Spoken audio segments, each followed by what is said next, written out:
자, 세입 예산과 세출 예산에 대해서 보는데 왜 결산이 나와 있냐면, 자, 우리가 내년도 예산 편성할 때는 뭘 해야 되냐면 이 예산이 과거에 결산했을 때 어떻게 되어 있느냐를 잘 봐야 돼요. 그리고 그 내용을 관련해서 올해 현재 어떤 식으로 예산이 집행되고 있느냐를 봐야 내년도 예산이 잘 편성됐는지 아니냐를 볼 수 있거든요. 내년도 예산만 보게 되면 문제가 잘 안 나타납니다. 그죠? 그래서 내년도에 취득세를 얼마를 편성했는데, 아니면 재산 매각 수입을 얼마 편성했는데 뭐 작년에는 얼마였고 올해 진행되는 거 보니까 내년에 예산 편성된 게 잘 됐다 못 됐다 이런 걸 우리가 볼 수 있는 거거든요. 그래서 항상 우리는 뭘 봐야 되냐? 과거의 결산 자료를 항상 보시면서 그 다음에 올해의 집행 상황을 보고, 그리고 내년도 예산 편성이 잘 됐다 잘못됐다를 판단하는 그런 과정을 거쳐가는 게 좋다. 그게 바로 효율적으로 좀 볼 수가 있는 내용이죠.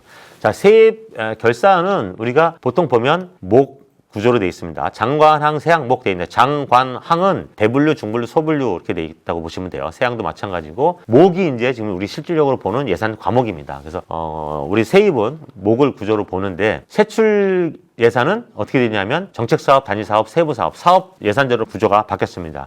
세출 예산도 예전에는 품목별 예산제도로 장관항, 세항목 이렇게 돼 있었는데, 이제 성과주 예산제도로 바뀌면서 내용이 변경이 됐죠. 자, 예를 들면 A라는 이제 세목에서 우리가 예산 이제 6,000원을 편성했습니다. 자, 우리가 세입 예산과 세출 예산은 성격이 완전 다르죠. 세입 예산은 내년에 얼마가 들어올 것이라고 하는 예측치죠. 그래서 세입 예산을 예측한다. 그래서 추계라고 합니다. 추측해서 계상한다. 그래서 추계라고 해요. 내년도 세입 예산을 추계해서 얼마가 들어올 것이다 하고 편성하는 게 예산액이죠. 세입 예산액입니다. 그래서 예산을 이렇게 편성하는데, 예산을 1,000원을 편성했는데 2,000원이 들어왔어요. 그럼 좋은 건가요? 좋은 걸 수도 있죠. 내년에 뭐 돈을 더 많이 쓸 수 있으니까 좋잖아요. 근데 돈을 억으로 해볼게요. 1,000억을 편성했는데 2,000억이 들어왔다. 자, 우리가 세입 예산 1,000억 편성했으면 세출 예산 얼마 편성했죠? 1,000억 편성했죠. 그러면 세입 예산에 2,000억이 들어와도 세출 예산은 1,000억만 편성했기 때문에 돈을 더 많이 들어와도 세출 예산 쓸 수가 없어요. 그죠? 아까 불용액 발생한 거와 똑같습니다. 이 세입 예산이 당초 예산 편성할 때 더 많이 들어올 걸 미리 알았더라면 그 예산에 대해서 세출 예산도 더 많이 편성해서 지역 주민들에게 보다 다양한 행정복지 서비스를 더 많이 제공할 수 있었는데 못했기 때문에 그것도 우리가 세입이 초과되면 잘못됐다고 얘기하는 겁니다. 자, 반대로 1,000억의 예산을 편성했는데 500억밖에 안 들어왔어요. 그럼 어떻게 되죠? 세출 예산은 1,000억을 편성했는데 500억밖에 돈이 안 들어왔으니까 세출 예산을 쓸 수가 없겠죠. 그렇기 때문에 세입 예산이 적게 들어오면 세출 예산을 못 쓰기 때문에 지역 주민들과 약속한 사업들을 치지 못하는 것 때문에 큰일 난다 이겁니다. 그럼 도대체 세입 예산이나 편성할 때보다 많이 들어와도 안 되고 적게 들어와도 안 되고 어떻게 하라는 거냐. 네, 그래서 집행부에서는 더 많이 들어오는 게 문제가 됩니까? 적게 들어오는 게 문제가 됩니까? 적게 들어오는 게 문제가 되죠. 그래서 더 많이 들어오는 것보다 적게 들어오는 쪽을 방지하기 위해서 세입 예산을 좀 소극적으로 편성합니다. 그게 맞는 거예요. 그래서 세입 예산을 좀 적게 편성해야 우리가 1,000원이 들어올 것 같으면 900원 이렇게 편성합니다. 그래야 큰일 나는 일을 방지하죠. 그죠? 만약에 1,000원이 들어올 것 같은데 1,000원 편성했어요. 근데 900원 들어왔다. 그럼 100원만큼은 집행 못하니까 큰일 나는 일이 생기잖아요. 그죠? 그런 걸 방지하기 위해서 1,000원을 들어올 것 같으면 집행부에 900원 정도에서 그렇게 편성합니다. 그래서 우리는 어떻게? 집행부에서는 이런 성격을 가지고 있구나.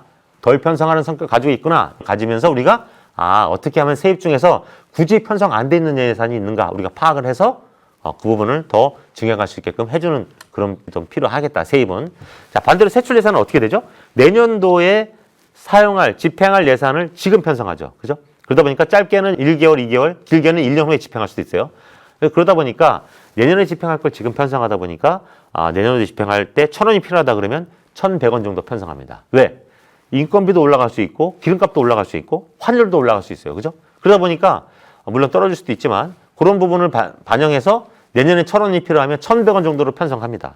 그래야 예산 편성을 다시 해서 의결 받지 않고 그냥 효율적으로 예산을 집행할 수 있기 때문에. 그죠? 그래서 우리가 내년도 예산 편성하는 세출 예산에 대해서는 조금 더 적극적으로 편성한다. 그죠? 그런 기조가 있다. 그래서 우리가 세출 예산은 뭐예요? 너무 과도하게 편성한 건 없는지, 또 어떤 거는 법령이 바뀌었는데도 모르고 편성 안 한 건 없는지. 그죠? 이런 내용을 보면서 예산 심사할 필요가 있겠다. 그래서 우리가 세입 예산은 과도하게 적게 편성한 예산이 있나, 또 세출 예산은 뭐예요? 너무 과도하게 많이 편성한 건 없는가, 이런 기조를 우리가 좀 살펴볼 필요가 있겠다. 그래서 우리가 이런 내용을 보면서 세입 예산과 세출 예산에 대한 전체적인 흐름과 결산 내용 또는 올해 집행 내용을 보면서 내년도 예산 편성이 잘 됐는가 안 됐는가를 우리가 판단해 보자. 거기에 대한 점검을 해보자. 이게 바로 예산 심사 주는 내용이 된다 보시면 될 것 같아요. 자, 예를 들면 이제 주민세와 관련돼서 우리가 예산을 편성했습니다. 자, 세입 결산에 보면 이 세입 예산액이라는 거는 당초 예산액이 아닙니다. 당초 예산액 플러스 추가 경정 예산액, 간주처리 예산액을 다 합친 최종 예산액이에요. 그래서 우리가 내년도에 얼마를 걷겠다 하는 계획. 그건 바로 세입 예산은 예산액과 예산 현액이 거의 다 같습니다. 이 전년도 여력 빼고는. 그래서 예산액 관련돼서 우리가 6천 원을 편성했는데, 자, 징수 결정액은 뭐냐 하면 고지서 발급한 거예요. 고지서를 10,000원을 발급을 했다. 고지서를 10,000원을 발급해야 그 중에서 사람들이 납부하면 돈이 들어올 거 아닙니까? 그죠? 근데 예산이 6천 원인데 왜 고지서를 10,000원이나 발급했느냐? 잘못됐다. 그렇죠? 그렇게 얘기할 수도 있지만 아닐 수도 있어요. 이 세목은 보니까 해마다 60%밖에 안 들어와. 그러면 징수 결정액은 고지서는 매년 10,000원이 나갈 게 예상되지만 들어올 거를 예상해서 우리 6,000원 또는 5,900원 약간 보수적으로 이렇게 편성하는 게 맞겠다. 그죠? 그래서 우리가 예산액은 6,000원 편성하는 게 굳이 틀린 건 아니다. 다만 뭐가 문제예요?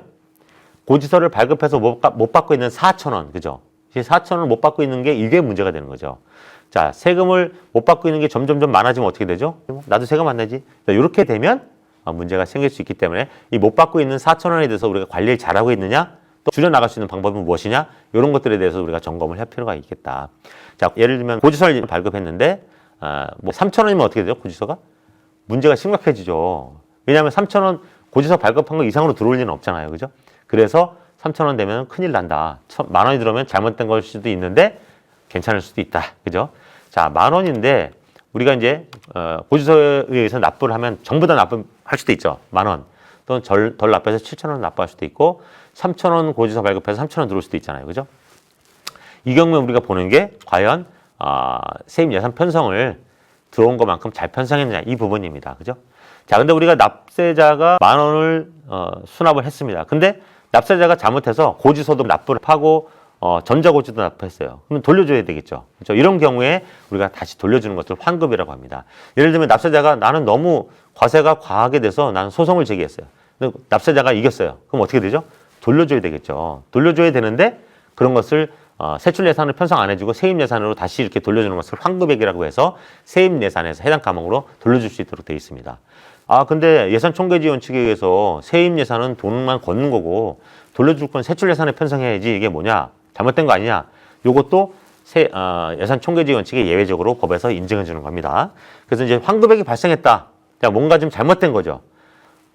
부과를 잘못했든지 또는 납세자가 잘못했든지 뭔가 잘못됐어요. 자, 이런 것이 문제입니다. 자, 세입이나 세출이나 우리가 내용을 봤을 때 하나 잘못된 게 발견됐다. 그러면 항상 어떻게 해야 되냐면 과거로 돌아가자. 이 해에만 그랬나? 전년도에도 그랬나? 이 세목을 전년도에도 살펴보는 거예요. 전년도에도 환급이 발생했네? 그 전에도 살펴봐요. 3개년도 보니까 다 환급이 발생했어요. 내용이 뭔가를 봐야 될 것 같아요. A 세목이 환급액 발생한 내용들이 올해, 작년도, 전년도 보니까 다 똑같은 사유로 문제가 됐더라. 그럼 이런 것들은 우리가 좀 체크를 할 필요가 있다. 그래서 세입 결산이나 세출 결산이나 세입 예산, 세출 예산 모두 마찬가지로 그 해 뭔가 문제가 발생했다. 그러면 그 전년도에도 그랬나? 그 전전년도에도 그랬나? 확인을 해서 그 내용이 어떠한 유사한 그 사이클이 나타난다 그러면 그 내용에 대해서 우리가 점검을 하고 확인해서 재정 효율성을 좀 높일 수 있는 방향으로 바꿔줘야 된다. 고쳐줘야 된다. 그래서 우리가 환급액이 나오면 항상 이런 식으로 체크를 한번 해봐야 되겠다. 그죠? 그 다음에 이제 수납액에서 환급액을 빼게 되면 실제 수납액입니다. 이게 실제 수납액이 세입 결산액이에요. 그래서 예를 들면 우리가 10,000원을 징수 결정했는데 7,000원이 들어왔다. 그러면 우리가 3,000원을 못 받았죠. 그래서 3,000원 못 받은 거에 대해서 징수 노력을 잘 하고 있느냐 우리가 살펴봐야 되는데 이 3,000원 중에서 체납자가 사망했어요. 못 받죠. 이런 경우에 우리가 결손처분, 정리보류라고도 하는데 결손처분을 하게 됩니다. 또는 체납자가 재산이 없어서 못 냈어요. 이런 경우 우리가 결손처분하는데 결손처분도 두 가지로 나타납니다. 뭐가 있냐면 자, 결손처분은 이 세입에서 없애주는 걸 결손처분이라 그래요.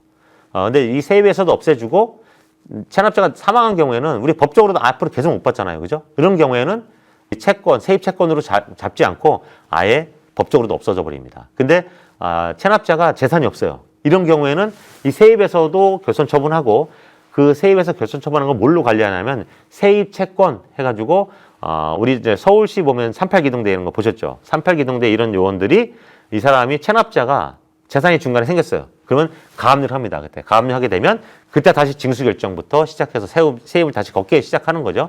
그래서 우리가 결손처분은 완전히 결손 처분 법적으로까지 없어진 거하고 결손 처분했다가 세입 채권으로 관리하다 다시 징수 결정으로 해서 징수하는 그런 비율이 얼마만큼 늘어나고 있느냐 줄어들고 있느냐 요것도 10년치 뭐 이렇게 추세만 그려놓더라도 굉장히 중요한 우리가 체납에 대해서 관리를 잘 하고 있느냐 하는 데이터 분석이 되고 질의서도 되고 검토 보고서도 될 수 있다. 자, 그럼 우리가 이제 3,000원 중에서 1,000원을 못 받았으니까 2,000원은 다음에 받아야 되겠죠. 2,000원을 다음에 받는데 그 받는 돈을 우리가 다음 연도에 돈을 받게 되죠. 그래서 다음 연도 받는 돈 자체가 이렇게 보면 이제 여기 주민세만 돼 있지만 여기 보면 지난 연도 세입이라고 돼 있어요. 그래서 우리가 세입 결산은 보실 때 요 당해 연도만 보시는 게 아니고 지난 연도 보시는데 지난 연도에는 예산 과목 해소상 한 줄로 제출하게 돼 있기 때문에 세목별로 자료를 꼭 받아보셔야 됩니다. 세목별로. 그래서 세목별로 보면서 지난 연도 주민세를 찾아봐야 돼요. 그 지난 연도 주민세가 어떻게 돼 있느냐. 올해 예산 편성했겠죠. 그 다음에 징수결정 쭉 나가는데 이 돈이 전년도에 바로 징수결정해서 못 받은 게 있고 전년도에 결손 처분한 게 있고 전전년도 이전에 결손 처분한 게 있죠. 전전년도 이전 거지 두 개가 들어오는 게 있습니다. 그죠? 그래서 이 지난 연도 세입의 지난 연도 주민세는 전년도에 못 받았던 게 들어오는 게 있고 그다음에 전년도에 결손 처분, 전전년도에 이전에 결손 처분했던 것들이 들어오는 게 있고 합쳐져 가지고 이렇게 들어옵니다. 그죠? 그렇기 때문에 우리는 지난 연도 세입에 대해서는 항상 뭐 해야 돼요? 이런 내용들을 세목별로 살펴봐야 되겠다. 그죠? 네, 그래서 세입에 대해서는 우리가 예산 편성을 제대로 했느냐, 그다음에 징수 결정에서 못 받고 있는 것에 대해서 관리를 잘 하고 있느냐, 그다음 뭐 있었죠? 환급액이 발생했을 경우에 이것이 매년 반복되는 그런 문제가 있느냐. 그래서 못 받고 있는 돈을 우리가 다음 연도에 제대로 걷고 있는 퍼센트가 비율이 또는 이런 추세가 어떻게 되고 있느냐. 이걸 우리가 좀 살펴보자. 세입은 이 정도만 보셔도 좋을 것 같습니다.